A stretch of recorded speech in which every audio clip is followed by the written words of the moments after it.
Hello, world. We are back. Episode 2 of season 3 of the HoopTalk podcast, part 2 of our 2-part series previewing each conference in the NBA ahead of NBA tip-off, which is actually in a couple days.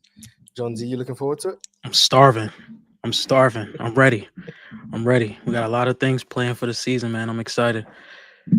Yeah, it should be fun. But before then, obviously, we got to preview the Western Conference. Similar to last week, we have our category set. That is contenders, top six, play-in, lottery, and tanking. And for anyone wondering, the difference between lottery and tanking is a tanking team is actively trying to lose.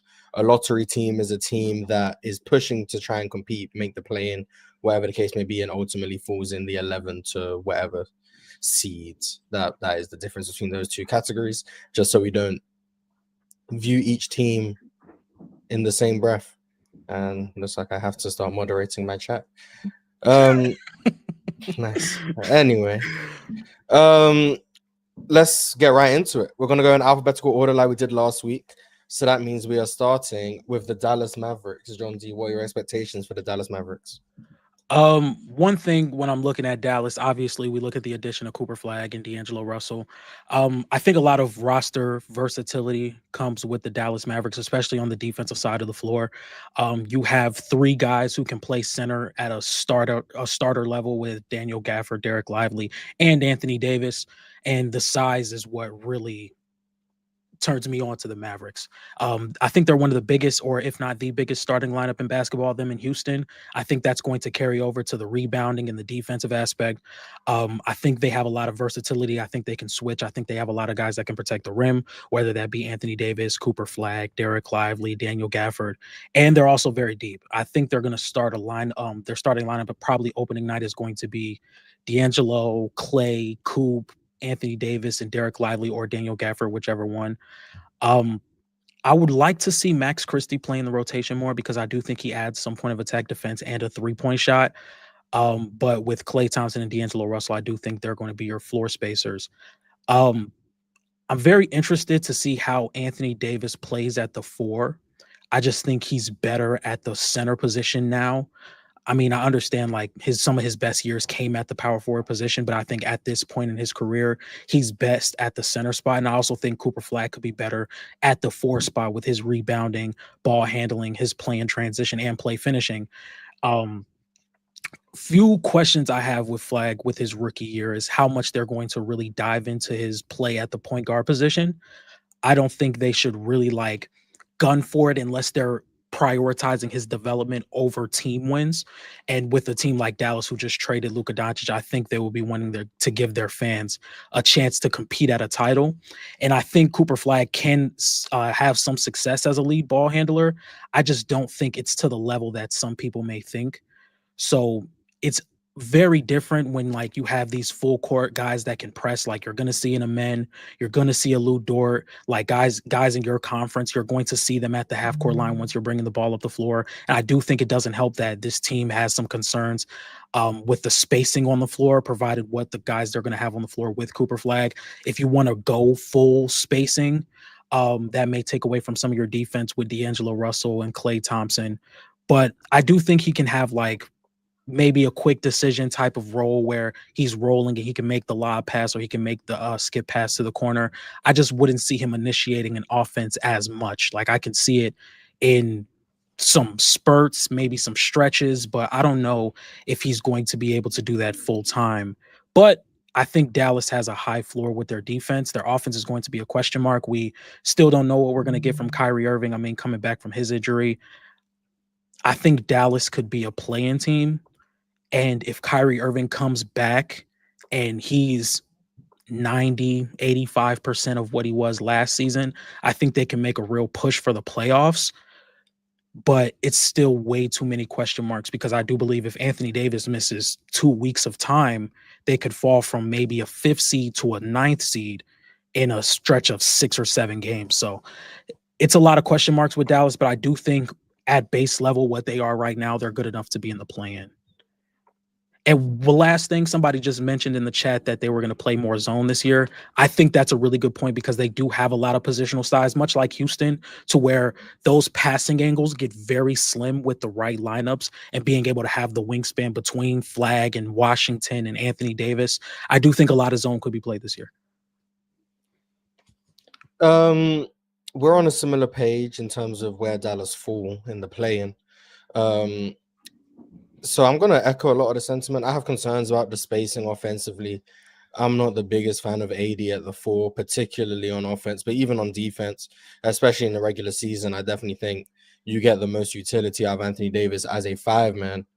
And my biggest, I guess, not my biggest gripe, but I think the thing that I harp on more is because it's been most people who aren't really high on Dallas have had their concerns about the offense, whether that be the spacing, how the double big's going to work, who's their advantage creator, all of that stuff.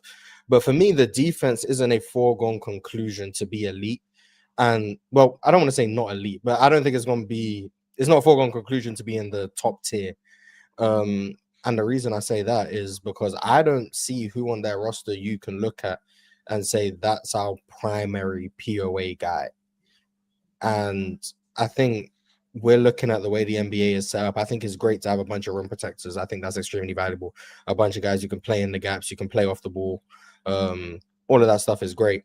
But there's no one I look at on this team and I'm like, I trust you to navigate through screens, or I trust you to pick up full court and really pressure ball handlers or make life difficult on the top end talent in the NBA.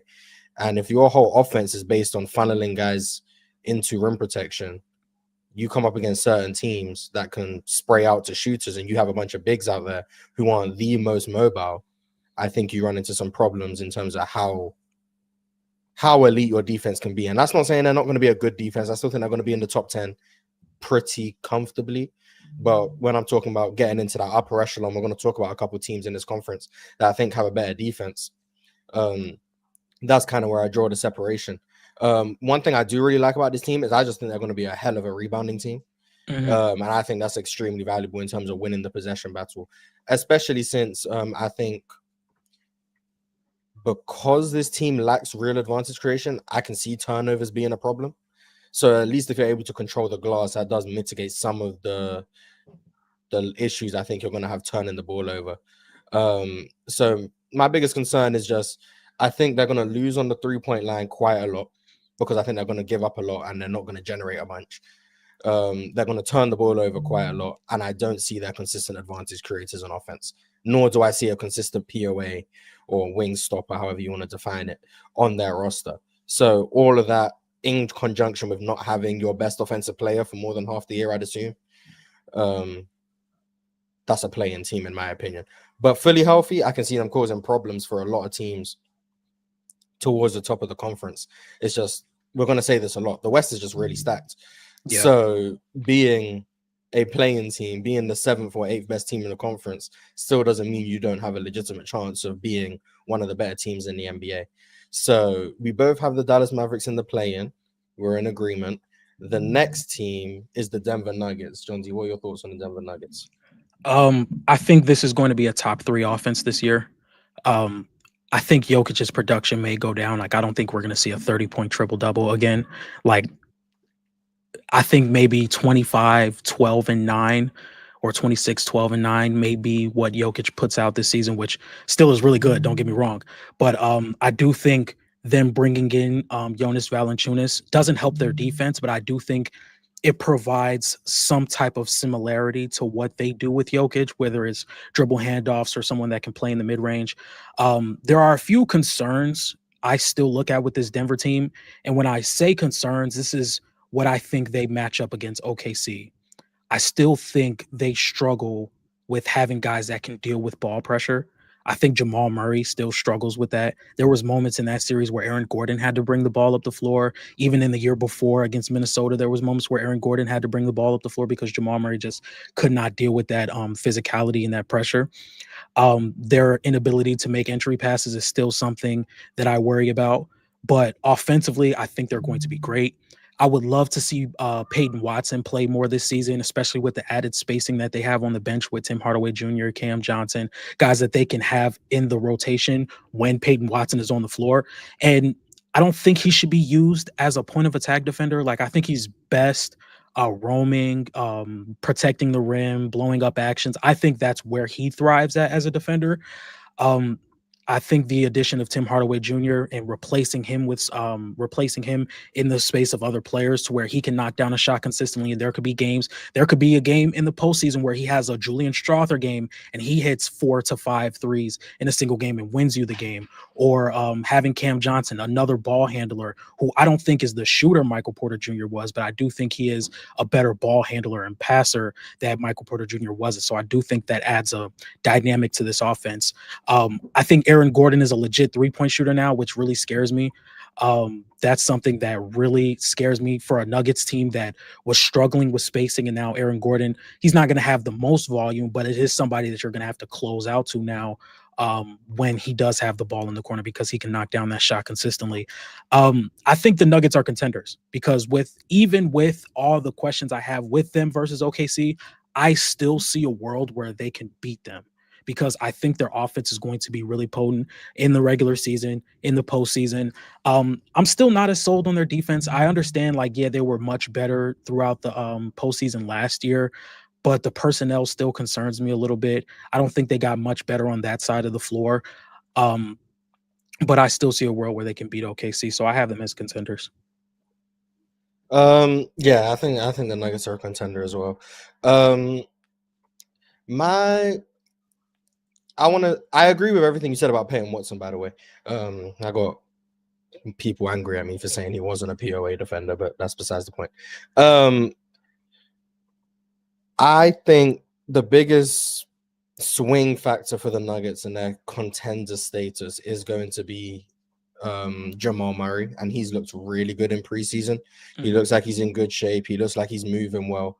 And if you have that, I think that elevates your offensive ceiling to the level that I think Denver needed to be at to have real chances of contending. I think we've seen it in 2023. When you get a Jamal Murray playing at an all-NBA level, the Nuggets are really hard to stop.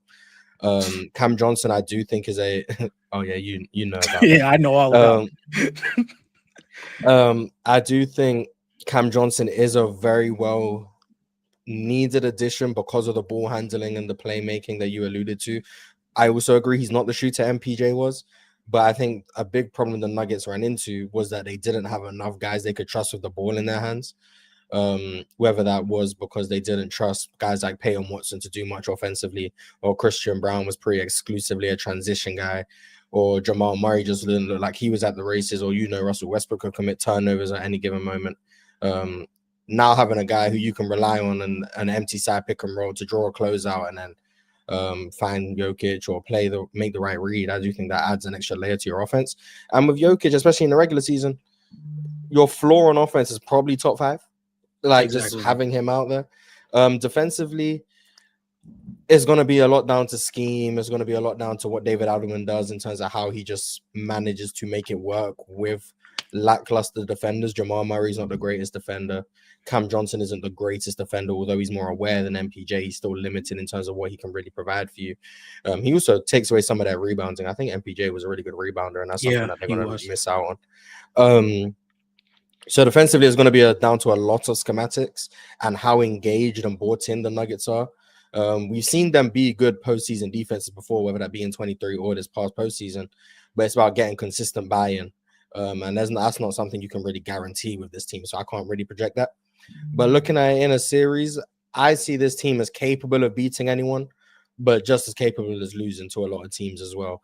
They also don't generate that many threes, just generally. They're always near the bottom of the league in 3-point attempts, usually leading the league in rim attempts, a lot of mid-range jumpers. So although they don't really have the offensive ceiling to go up, put up 140, 150 because of the three ball, but they do have like a more consistent floor in terms of what they can do on offense. So I do view them as contenders, but if I had to guess, they probably wouldn't be my number one contenders, but we'll get to that when the time comes. Is there anything you want to add on to the Denver Nuggets? No, I think we're good. The next team, this team's interesting. I don't know your opinion on this one. The Golden State Warriors. I think the Golden State Warriors are going to be one of the better defenses in the league. I think just when you add up that much experience between Draymond, Jimmy, and now Al Horford, I do think they're going to add on. Do think they're going to be one of the better defenses in the league. I think Pods is a solid defender. I think Moses Moody is a solid defender, and then you still have Steph Curry, which I think can generate a solid enough floor offensively to where they can win a lot of games in the regular season. My only concern with Golden State one would be the offensive play without him on the floor. I understand Jimmy Butler does help that. He did help that once he got there because it was a real problem when Steph wasn't on the floor before Jimmy Butler's arrival. Just having that consistent isolation scoring. But outside of that, my other issue would probably be the age and how much they would necessarily try and push for a really good positioning within the top 8. I don't know if they're going to be able to or try to push for maybe top 5, top 4, or are they okay just being sixth?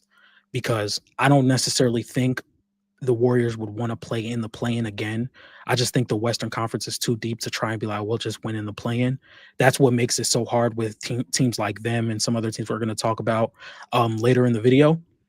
But I'm very interested to see if Jonathan Kuminga gets a role in this offense this season, or they're just going to run it back with him only getting like spot minutes here and there. But I do think this team is good enough defensively, and Steph being who he is offensively, to where they can be a top 6 team in the Western Conference. Yeah, I'm jumping between top 6 and play, and I think that's the range they're going to be in, the 5 through 7-ish range. It's going to depend on a few factors: health, obviously the age, and the war of attrition as the regular season goes on is going to be a tough thing to manage when you're on a roster as old as the Warriors are. With Jimmy last year, they were 23-7. So this is a team that I think has shown that when you have the big three, Steph, Jimmy, and Draymond, they're one of the best teams in the NBA. It's just a question of how often are you going to have that big three together, and then what can you put around it to really maximize it. Kuminga, I think, is going to be a big X factor for them in terms of what he can provide, especially in the games where you don't have a Jimmy Butler, because I do think his scoring punch and his rim pressure and his ability to draw free throws can only be replicated or bettered by Jimmy Butler. No one else on this roster really gets to the rim with that much regularity, including Steph at this point. No one really generates free throws with regularity. Although I am curious to see if Steph's free throw rate goes up considering the new change on hands contact on threes.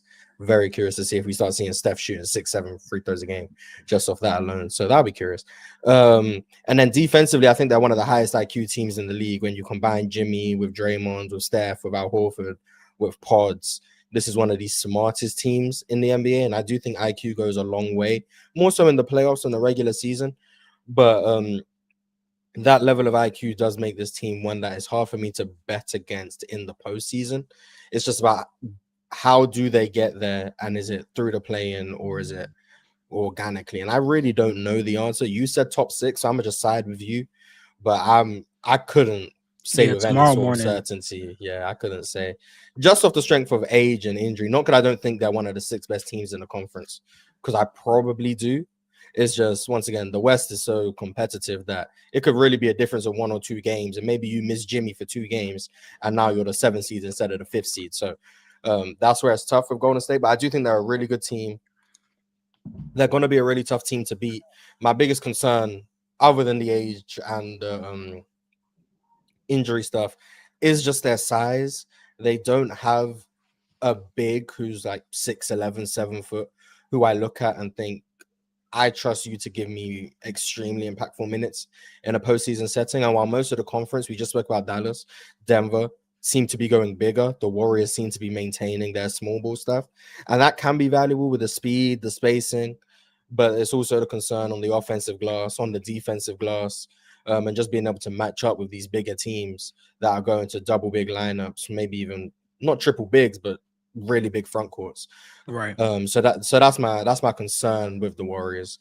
But we'll put them in the top 6 for now, and we can obviously do some tinkering if the time comes. Yeah, because I'm back and forth between them and another team. I'm sure we'll talk about them. The next team is the Houston Rockets. What are your thoughts on the Houston Rockets?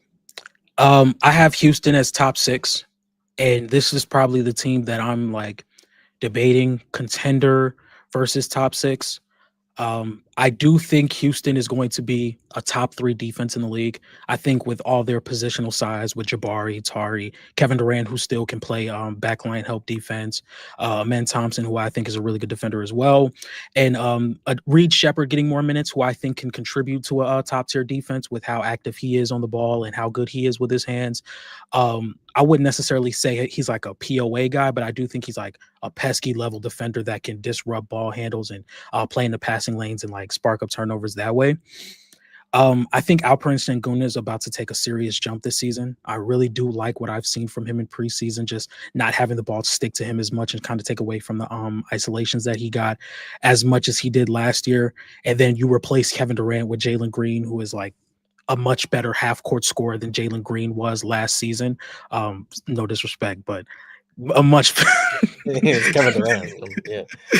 But yeah, I do think this Houston team can be really good. I do think some of their lineups they can go to with a man, DFS, KD, Bari, and Schengen. I think that could be really good. I think Steven Adams and Schengen still being able to be one of the best or the best rebounding front court in the league is still going to be very damaging. I really like the signing of Dorian Finney-Smith. I'd like it on paper. I didn't like it because I'm a Laker fan, but I liked it on paper just with his added 3-point shooting and off-ball defense. The only thing is I'm concerned with the turnovers.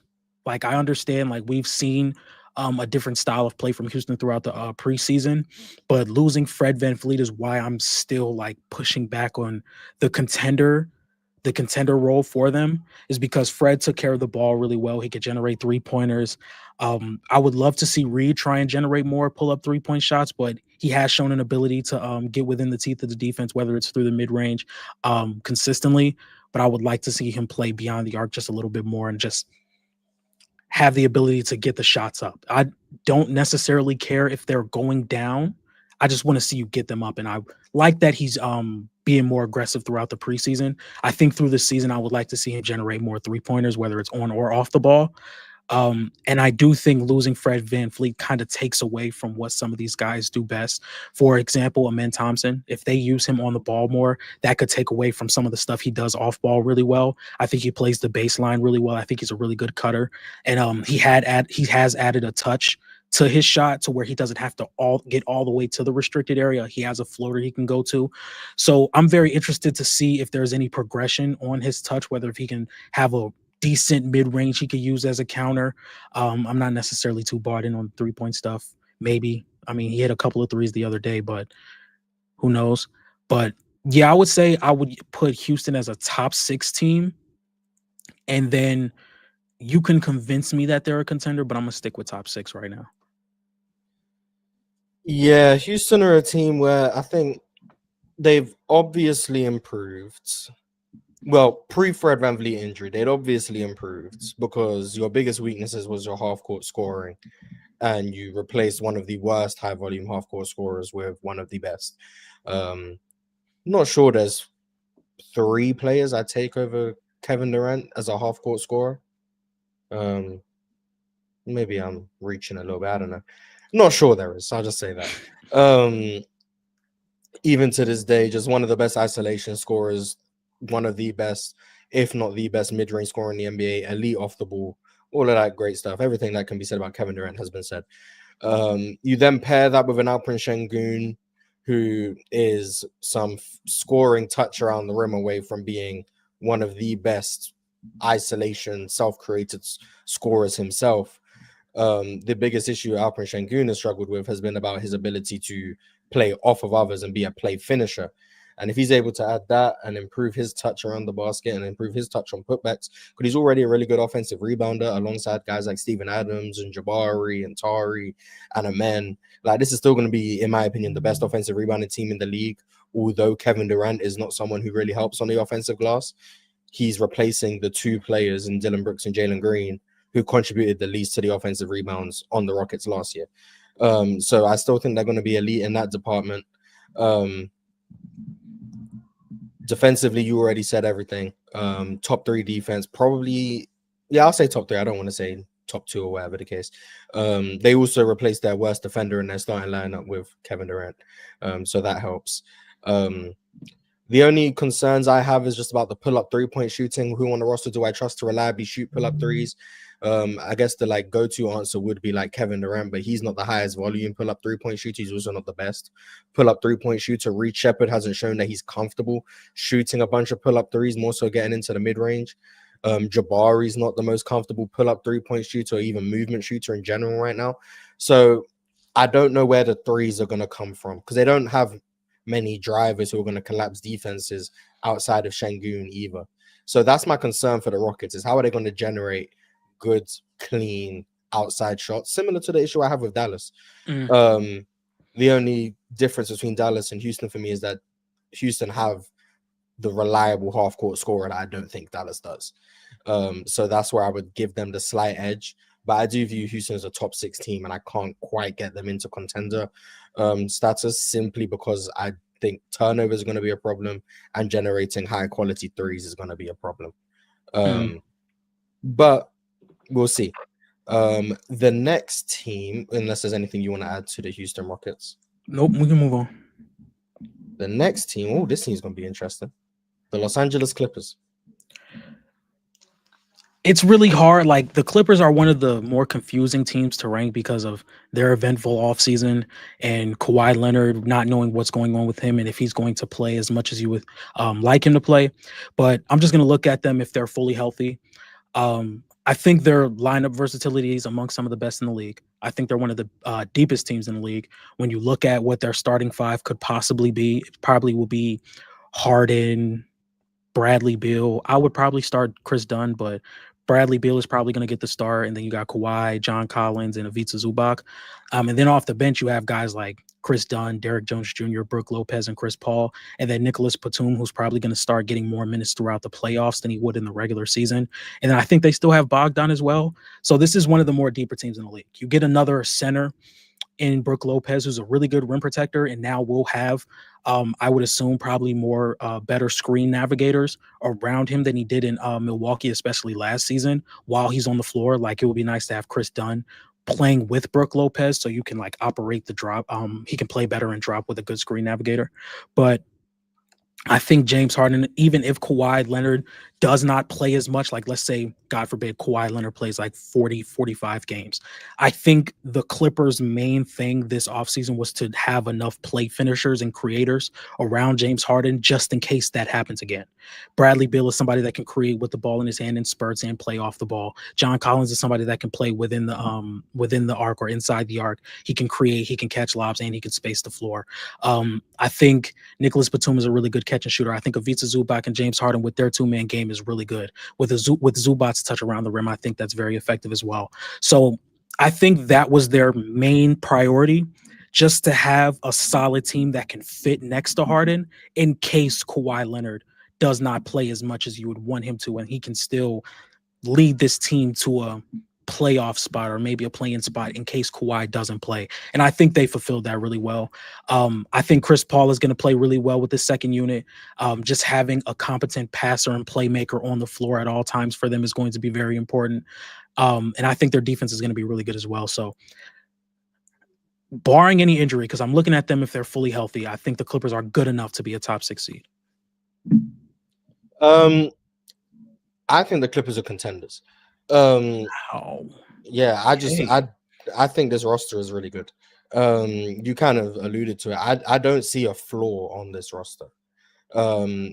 Now when we get beyond the surface level, flaws will start showing. But I'm saying from just looking at the roster, the guys who I know are going to be in that rotation, we're looking at James Harden as the point guard with Chris Paul as his backup. That's some of the most elite passers, elite decision makers in the NBA who have great synergy with their bigs, as we know. And you give him two bigs in Zoo, Brook Lopez, who can pop, Zoo, who's a great finisher around the rim, can also bully mismatches in the post. You give him a lob threat like John Collins, that's a match made in heaven. Then I look at the POAs. You've got Chris Dunn, who's one of the best guard POAs in the NBA, and then you add that with a Derek Jones Jr., who's one of the better wing, slithery defenders in the NBA. You also have Kawhi Leonard, who's still one of the good defenders in the NBA. Nicholas Batum is able to give you really solid minutes as a defender, versatile defender as well. Then in terms of shooting, James Harden can shoot the hell out of the ball. Bradley Beal can shoot the hell out of the ball. Kawhi can shoot the hell out of the ball. Batum, Brook Lopez can space the floor. So they've got shooting covered. They've got defense covered on the perimeter. On the interior, you got Zoo and Brook Lopez who can cover that. Like I said, in terms of ball movers and Chris Paul, James Harden, Bradley Beal was showing that he can play make. Like, I don't see holes on this roster. My concern with this roster is similar to the Warriors in terms of age and injuries. Kawhi is obviously the biggest injury question mark in the NBA, especially in the Western Conference. Embiid is obviously the biggest in the NBA, but in the Western Conference, Kawhi is the biggest injury question mark. And then age, you're looking at a 40-year-old Chris Paul. You're looking at James Harden, who's going into year 17. Yeah, year 17, because he was drafted with Curry now. 09. So year 17. You're looking at Brook Lopez, who's 38. Yeah, he old as shit too. Yeah, so like the age is a big concern. Nicholas Batum has been around for a long time, so he's probably 38. Bradley Beal's been dealing with back issues for a year and a half now. So all the injury concerns make sense. And then obviously I think the elephant in the room is James Harden at this point of his career, because of the lack of burst, the loss of burst and the ability to get to the rim consistently, and he's not a great rim finisher. His game is more jump shot reliant now than it was back in his prime.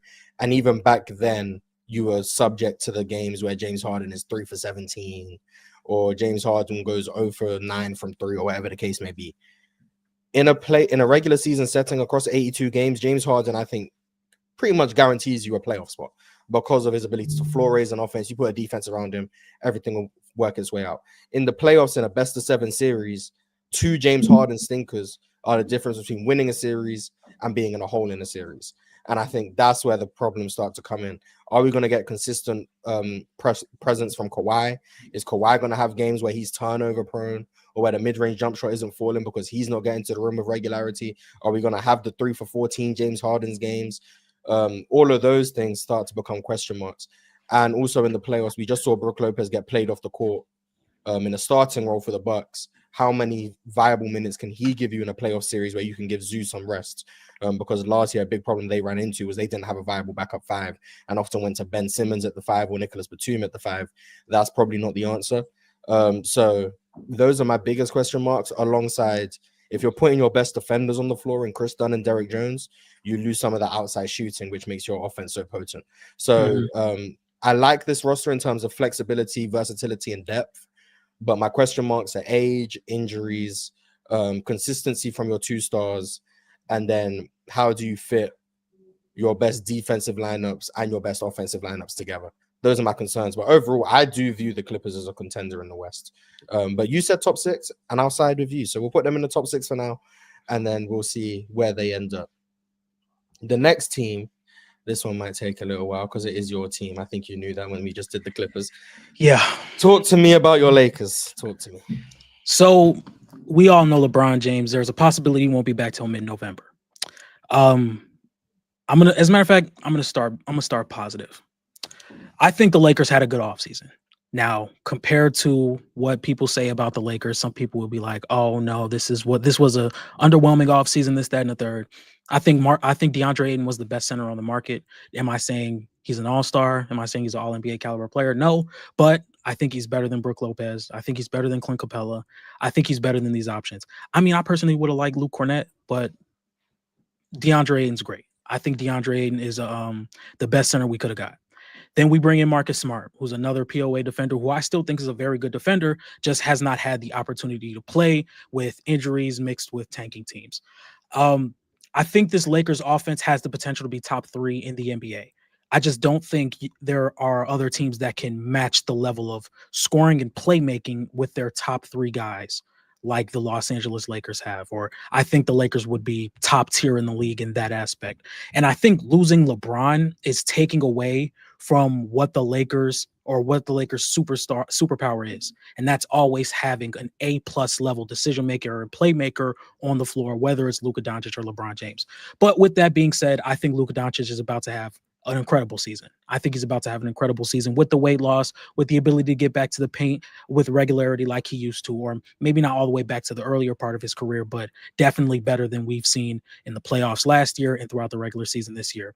I think he's became a legitimate elite three-point shooter off the dribble in pick and roll. And throughout the preseason, especially this last game against the Sacramento Kings, I think his connection with DeAndre Ayton is a little shaky right now. And they said, or there was some post that said that they haven't gotten a chance to practice together. And I think it was very evident because the first play of the game, I think they ran like a stagger screen to get DeAndre Ayton a lob and it just didn't work. And then as soon as Jackson Hayes comes in the game, there's like 2 or 3 lobs that work like as soon as he comes in the game. And I also think the Luka minutes or the non-Luka minutes are going to be very struggling. I just don't think Austin Reeves commands the defense to collapse to the level to get other guys open, because when you're playing with guys like Rui, Jake LaRavia, Dalton Connect, Gabe Vincent, these aren't a lot of guys to where they can put the ball on the floor and create for themselves. And if there's lineups where Austin Reeves has to be the one creating for other guys, I just don't think he's going to be able to collapse the defense enough to create efficient looks consistently. That's why I say the Lakers' biggest superpower is always having that A+ playmaker and passer on the floor. I do think they're going to be one of the better three-point shooting teams in the league.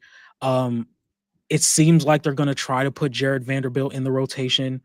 Like, I don't.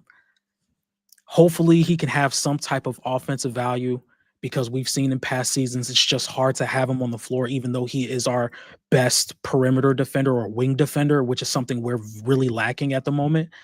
So I think the Lakers are going to be a really good offense, especially when they're fully healthy. And to be honest, like, I think we're a solid wing defender away from really being in the conversation. Like, we have a lot of holes in this roster, but I still think that there's maybe 1 or 2 moves away from being a contender in the Western Conference. And Mars, tell me if I'm crazy. I think that starts with trading Austin Reeves. I don't think Austin Reeves can be the backcourt member next to Luka Doncic. And that's Austin Reeves is a great player. He's a great player. I'm not saying that he's not a good player, but I just don't think you can have that level of defense next to Luka Doncic. I just don't think that's the case. And I think that's our best asset right now. I think Austin Reeves is our best asset right now. It's like we've been dangling around Rui for 2 years and it hasn't gotten us anything. Like, and he's about to start asking for an extension, I believe, this offseason. I'm not going to talk for 30 minutes. I think the Lakers are a play-in team. I do think we can beat a lot of teams, but there are some glaring holes in this roster. So, I also think you guys are a playing team. I'm not that high on this Lakers team. I'm intrigued by the fit with Luka and DeAndre Ayton. I think Luka being one of the best pick and roll passes in the NBA and Ayton having some of the best pick and roll finishing in the NBA, whether that be as a lob catcher, whether that be his touch around the basket, the little floater that he can get to, or just the mid-range jumper. I do think that adds a lot of value. I've already seen the Lakers running some Spain pick and roll to get Ayton freed up at the rim, because like I said, when the Lakers got him, Ayton is not a very good screener, so you're going to have to be a bit creative in how you get Ayton clean looks at the rim out of pick and roll. It's not just going to be as simple as, oh, Ayton sets a screen, he rolls, dunk, because he's not going to really hit his man. But if you can be creative, his touch, his skill is gonna shine. Really good rebounder as well. My concerns mainly stem defensively. I'm not a fan of a defensive quartet of Luka, LeBron, Austin Reeves, and DeAndre Ayton.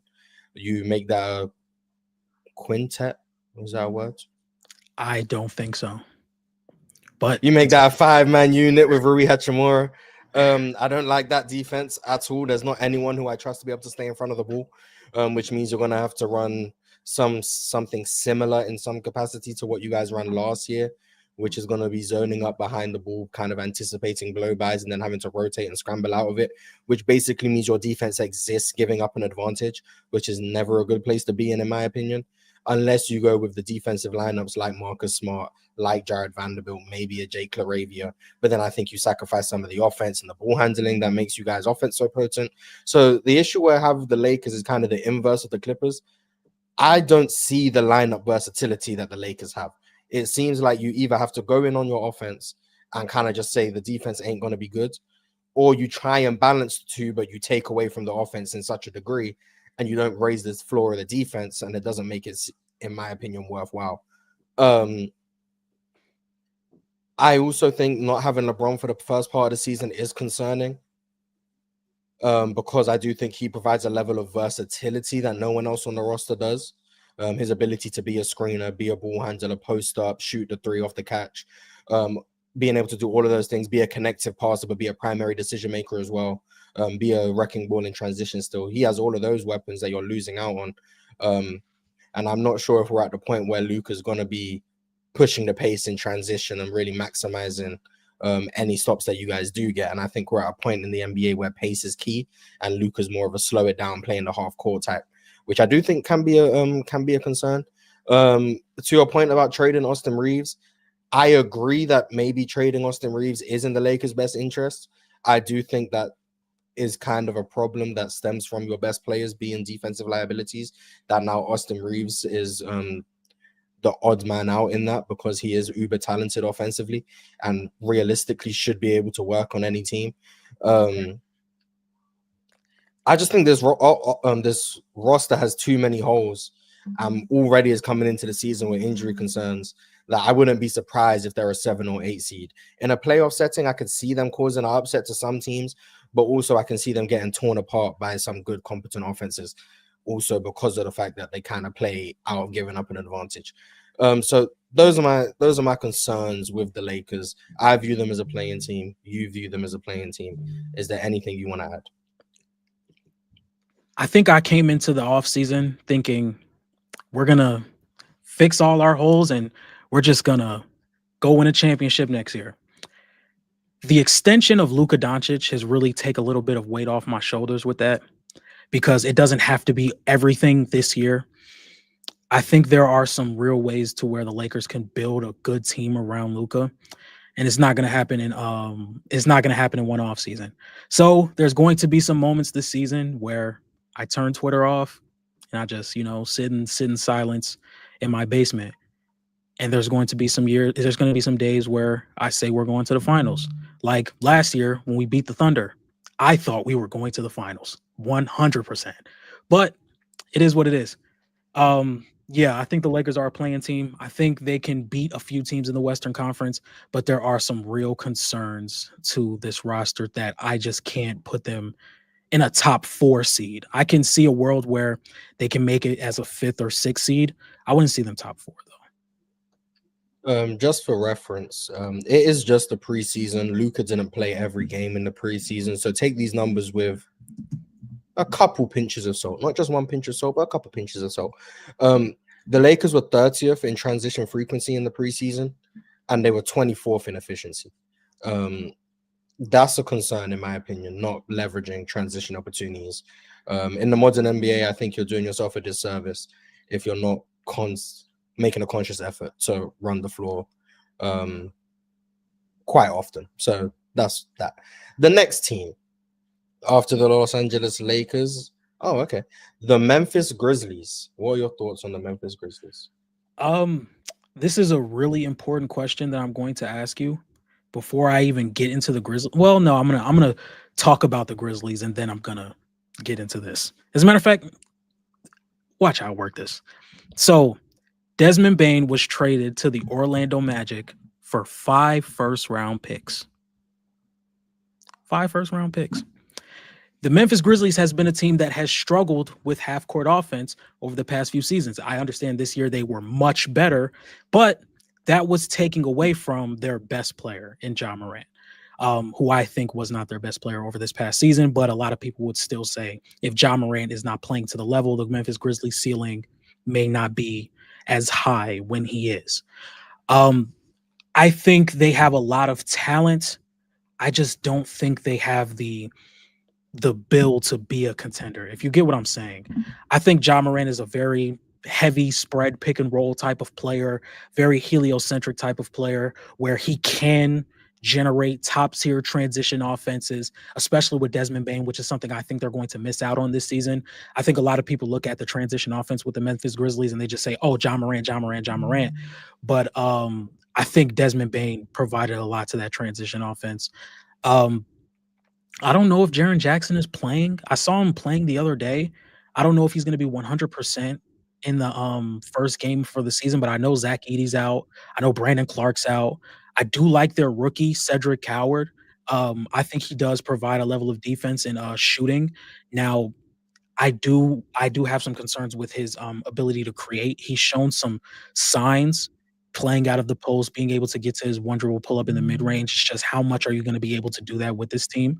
KCP, I think, is going to have a bounce back season. I don't think KCP is as bad as what his numbers put out last season, especially in the earlier half of the season. My question is, the Memphis Grizzlies just got 5 firsts for Desmond Bain. If this is another disappointing season for Memphis, do you see a world where they just say, you know what, maybe it's time to move off Ja or Jaren and try and retool this roster around either other player?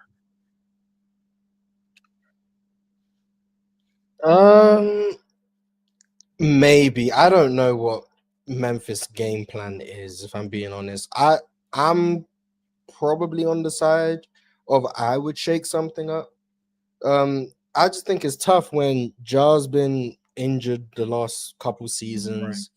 Jaren has his playoff shortcomings, which I need to see addressed before I have any real faith in him turning into a player that I think can replicate his regular season value. I just think the roster is flawed. And do I think if you trade one of the other, that you're going to get back something that's going to hide the other guy's flaws? Maybe, maybe not. I would probably be on the side of trading Jaren before I trade Ja. But I'm not sold either way. I think this Memphis team, if they were healthy, could be really good. I think John Morant towards the end of last season, once he started getting ball screens again, showed that his ability to get into the teeth of the defense, his floater, and his much improved playmaking and passing can still spearhead solid offense. And this is a Memphis team that made a very conscious decision to push the pace.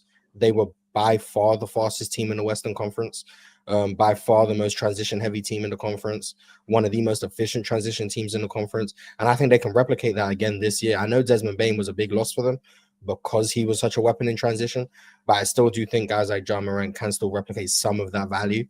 Then KCP is someone who I still think can shoot the ball, despite what happened last year. In theory, you have Ty Jerome and Scottie Pippen Jr., who are great secondary ball handlers. The issue is Scottie Pippen Jr. is now out for 3 months, I think, because he just got surgery, so that's tough. Ty Jerome just got hurt in his last preseason game. I don't know the severity of that. So they're already going into the season banged up. And then at the wing, I like Jalen Wells. G.G. Jackson needs to have a bounce back year 3 because year 2 was not good for him. Vince Williams is someone who I like defensively, offensively, kind of limited. Cedric Coward, to your point, is a very intriguing rookie with really good measurables. It's just about how can he contribute on either side of the ball right now. Defensively, I like the tools, but is he ready? Not sure. Jaren Jackson, I think, can be a really impactful defender in the regular season, especially next to a big like Zach Edey. Santi Aldama is a cool offensive player, but defensively, he sucks. So it's like, they have a lot of pieces I like. I just don't know if I like all the pieces together. And then even if I did like all the pieces together, how often do I actually get to see them together because of the injuries that have been plaguing this team for a couple years.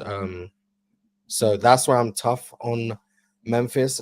I don't know if I want to say they're going to be in the lottery or in the play-in. Where did you put them? That's tough, man.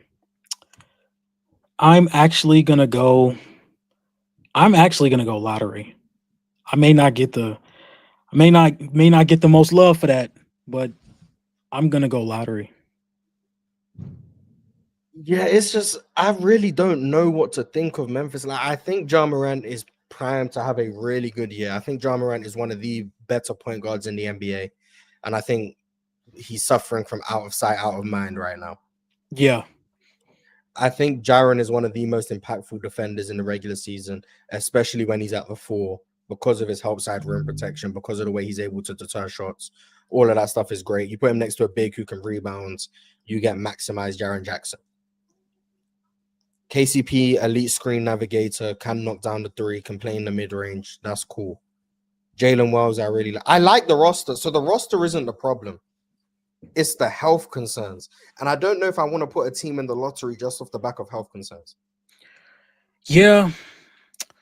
I think that 10th spot, because we're going to talk about the other teams that I see like fighting for the 9th and 10th spot later. Mm-hmm. And I think that's tough, man. Like, because again, this is why I had the East first. Like, this is why I think we did the East first, because the East is just much easier to predict than the West is. And let's put them playing. There's only meant to be 4 playing spots. If we end up with 5 at the end, we'll come back and we'll recalibrate. But we'll put them in the playing for now. Yeah. The next team on the to-do list is the Minnesota Timberwolves. What are your thoughts on the Minnesota Timberwolves?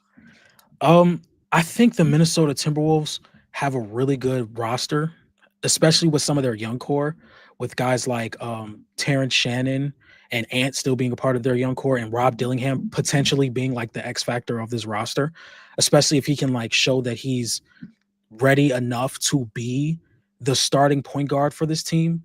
I think that's probably my biggest concern, is what they're going to do at the starting point guard position, whether it's Mike Conley or Rob Dillingham. Those would be that would be my biggest concern for the Memphis Grizzlies as of right now. I think still having Naz Reid and Dante DiVincenzo off the bench, you can still go to some 5-out lineups. I think Julius Randle played a lot better towards the later half of the year last year, to where in the playoffs, it was just really hard to guard him. He had a really good series against Golden State, and he had a really good series against the Los Angeles Lakers, to where if he can stay consistent with that downhill presence and playmaking, you can run a lot of space lineups with Ant, Dante, maybe Mike Conley and Julius Randle and Naz Reid, and that could be really hard to guard because everyone across the floor can knock down a shot. Julius Randle and Ant can continue with that dribble penetration, and then Naz Reid is a really good shooter with a really fast release. So I like what they can do as far as roster versatility. I still think Rudy Gobert is a top 5 defender in the league. A lot of people kind of fault Rudy Gobert, and this has been a thing for forever. Like, I'm not going to continue to get into that, but I do think he's one of the more underrated switch bigs in the league. He did a really good job against the Lakers last season. And I think that was probably like the X factor in that series, just Minnesota being able to switch everything and the Lakers not being able to punish it. And I think they can do that against multiple teams in the Western Conference. I think they're still going to be a really good defense. I think Terrence Shannon showed a lot over the postseason last year with his ability to drive and finish around the rim. I think Ant has shown signs of being a better playmaker. I wouldn't say he's where I would want him to be at the moment, but I do think he has shown some major improvement. My question for you, what do you think is more important for Ant's development, his in-between game or the playmaking? In-between game. I don't really think twice about that. I think this is gonna, let me think about how I want to word this before I say it. I think playmaking, the needs for high level playmaking in the typical sense only matters insofar as you are a flawed scorer. Does that make sense? Say it one more time. The needs for typical playmaking, like the facilitation, all that stuff, only from an individual, only matters insofar as you're a flawed scorer. And what I mean by that is, when you have flaws as a scorer, you typically have to make up for that with being able to find your teammates and create for them. But if you have no limitations at putting the ball in the basket, not being an S tier, A tier playmaker doesn't dent your offensive impact. And I guess like the examples I could go to, and I'm saying S-tier playmaker in the typical sense. I understand like scoring, gravity, creating through that lens, drawing doubles. What I mean is, if you're a Kobe Bryant, Kevin Durant level scorer, your lack of typical playmaking doesn't really dent your offensive effectiveness. And that's why I think Ant should be looking to become as well-rounded as a scorer as he can. Because when he has no flaws, if he adds the floater game, if he has the intermediate game, he has the post game, he has the pull-up three, he's a relentless driver, one of the best first steps in the NBA. Because of how much that's going to tilt defenses naturally, like we already saw it in the last playoffs, Ant is still limited as a playmaker in the way he can see the floor, but he tilts defenses so much with his scoring pressure that his playmaking reads are naturally easier than some other limited scorers. So if he's just able to become such a well-rounded scorer that defenses are tilted anyway, he doesn't need to become this floor general who can see defenses 4 steps ahead.